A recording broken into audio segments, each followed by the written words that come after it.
Oke, Assalamualaikum warahmatullahi wabarakatuh.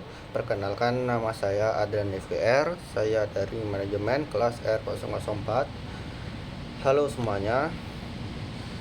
Pada kesempatan kali ini saya akan menjelaskan secara sangat rinci dan mendalam mengenai ekonomi mikro dan makro, serta perbedaan antara ekonomi mikro dan makro.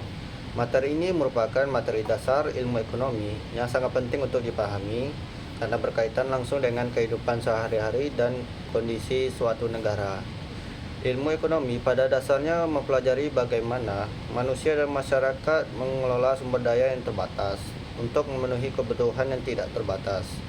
Karena ruang lingkup permasalahan ekonomi itu sangat luas, maka ilmu ekonomi dibagi menjadi dua cabang, yaitu ekonomi mikro dan ekonomi makro. Pertama, saya akan membahas mengenai ekonomi mikro. Ekonomi mikro adalah cabang ilmu ekonomi yang mempelajari perilaku ekonomi dalam skala kecil. Yang dimaksud dalam skala kecil ini yaitu individu, rumah tangga, dan perusahaan. Ekonomi mikro fokus pada bagaimana pelaku ekonomi tersebut membuat keputusan dalam menggunakan sumber daya yang mereka miliki. Dalam ekonomi mikro terdapat dua pelaku utama, yaitu konsumen dan produsen.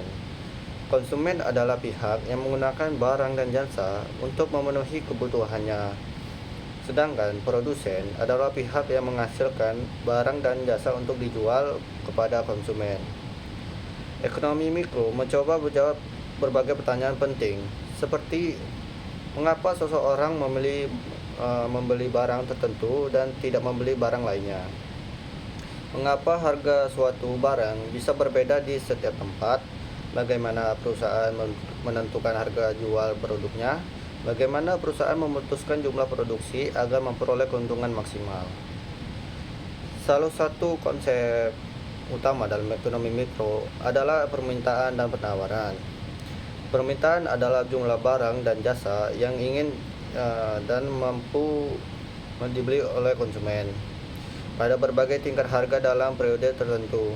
Sedangkan penawaran adalah jumlah barang dan jasa yang ingin dan mampu dijual oleh produsen pada berbagai tingkat harga. Interaksi antara permintaan dan penawaran akan menghasilkan harga keseimbangan, yaitu harga di mana jumlah barang yang diminta sama dengan jumlah barang yang ditawarkan. Harga keseimbangan ini sangat penting karena menjadi acuan dalam transaksi pasar. Selain itu, ekonomi mikro juga membahas perilaku konsumen. Konsumen pada umumnya berusaha memaksimalkan kepuasan atau utilitas dengan pendapatan yang terbatas. Oleh karena itu, konsumen harus membuat pilihan yang paling menguntungkan bagi dirinya. Ekonomi mikro juga mempelajari perilaku dosen. Produsen berusaha meminimalkan biaya produksi dan memaksimalkan keuntungannya. Dalam hal ini, produsen harus mempertimbangkan biaya bahan baku, tenaga kerja, teknologi, dan faktor produksi lainnya. Tidak hanya itu, ekonomi mikro juga membahas struktur pasar, yaitu pasar persaingan sempurna, pasar monopoli, pasar oligopoli, dan pasar persaingan monopolistik. Setiap bentuk pasar memiliki karakteristik yang berbeda dalam hal jumlah penjual, tingkat persaingan, dan kemampuan menentukan harga. Dengan demikian, ekonomi mikro sangat membantu kita memahami aktivitas ekonomi sehari-hari, seperti kegiatan jual beli, penentuan harga barang, pengambilan keputusan konsumsi, serta strategi bisnis perusahaan kecil maupun besar. Selanjutnya, saya akan membahas mengenai ekonomi makro. Ekonomi makro adalah cabang ilmu ekonomi yang mempelajari perekonomian secara keseluruhan atau dalam skala besar. Berbeda dengan ekonomi yang mikro yang fokus pada individu atau perusahaan. Ekonomi makro melihat perekonomian sebagai satu kesatuan yang saling terhubung. Ekonomi makro berfokus pada variabel-variabel ekonomi agregat, yaitu variabel ekonomi yang mencerminkan kondisi keseluruhan suatu negara. Variabel-variabel tersebut antara lain seperti pendapatan nasional, pertumbuhan ekonomi, inflasi, pengangguran, dan stabilitas ekonomi. Salah satu topik utama dalam ekonomi makro adalah pendapatan nasional. Pendapatan nasional merupakan total nilai barang dan jasa yang dihasilkan oleh suatu negara dalam periode tertentu. Pendapatan nasional sering digunakan sebagai indikator untuk mengukur tingkat kesejahteraan masyarakat.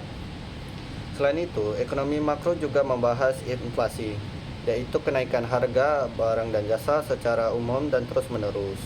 Inflasi yang terlalu tinggi dapat menurunkan daya beli masyarakat. Sedangkan inflasi yang terlalu rendah juga dapat menghambatkan pertumbuhan ekonomi. Ekonomi makro juga sangat memperhatikan masalah pengangguran. Pengangguran terjadi ketika seseorang yang ingin bekerja tidak mendapatkan pekerjaan. Tingginya tingkat pengangguran dapat menimbulkan berbagai masalah sosial dan ekonomi. Dalam ekonomi makro, peran pemerintah dan bank sentral sangat penting. Pemerintah menggunakan kebijakan fiskal, yaitu kebijakan yang berkaitan dengan pajak dan pengeluaran negara untuk mengatur perekonomian. Sementara itu, bank sentral menggunakan kebijakan moneter seperti pengaturan suku bunga dan jumlah uang beredar untuk menjaga stabilitas ekonomi. Terus, tujuan utama ekonomi makro adalah menciptakan pertumbuhan ekonomi yang berkelanjutan, stabilitas harga, serta kesejahteraan masyarakat secara menyeluruh.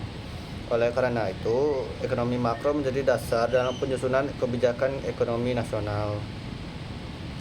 Setelah memahami ekonomi mikro dan makro, selanjutnya saya akan menjelaskan perbedaan antara keduanya secara rinci. Perbedaan pertama terletak pada ruang lingkup pembahasan. Ekonomi mikro membahas aktivitas ekonomi dalam skala kecil seperti individu, rumah tangga, dan perusahaan. Sedangkan ekonomi makro membahas perekonomian dalam skala besar, yaitu tingkat nasional atau bahkan internasional. Perbedaan kedua terletak pada objek kajian. Ekonomi mikro fokus pada harga barang, biaya produksi, keuntungan, permintaan dan penawaran, serta perilaku konsumen dan produsen. Sementara itu, ekonomi makro fokus pada pendapatan nasional, inflasi, pengangguran, pertumbuhan ekonomi, dan kebijakan pemerintah. Perbedaan ketiga terletak pada tujuan analisis. Ekonomi mikro bertujuan untuk mencapai efisiensi dan keuntungan bagi perilaku ekonomi kecil. Sedangkan ekonomi makro bertujuan untuk menciptakan stabilitas dan keseimbangan ekonomi secara keseluruhan. Meskipun berbeda, ekonomi mikro dan ekonomi makro saling berhubungan dan tidak dapat dipisahkan. Keputusan individu atau perusahaan dalam ekonomi mikro akan mempengaruhi kondisi ekonomi makro. Sebaliknya, kebijakan ekonomi makro yang diterapkan pemerintah akan berdampak langsung pada kegiatan ekonomi mikro. Sebagai penutup, dapat disimpulkan bahwa ekonomi mikro dan ekonomi makro merupakan dua cabang utama dalam ilmu ekonomi yang memiliki fokus dan ruang lingkup yang berbeda, namun saling melengkapi satu sama lain.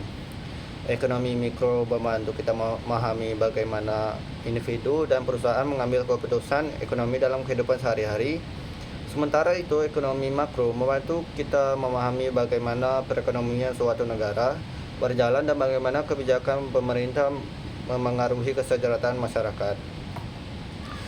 Dengan memahami ekonomi mikro dan makro, kita dapat memiliki wawasan yang lebih luas dan kritis dalam melihat berbagai permasalahan ekonomi yang terjadi di sekitar kita. Sekian penjelasan dari saya. Terima kasih dan perhatian teman-teman semua.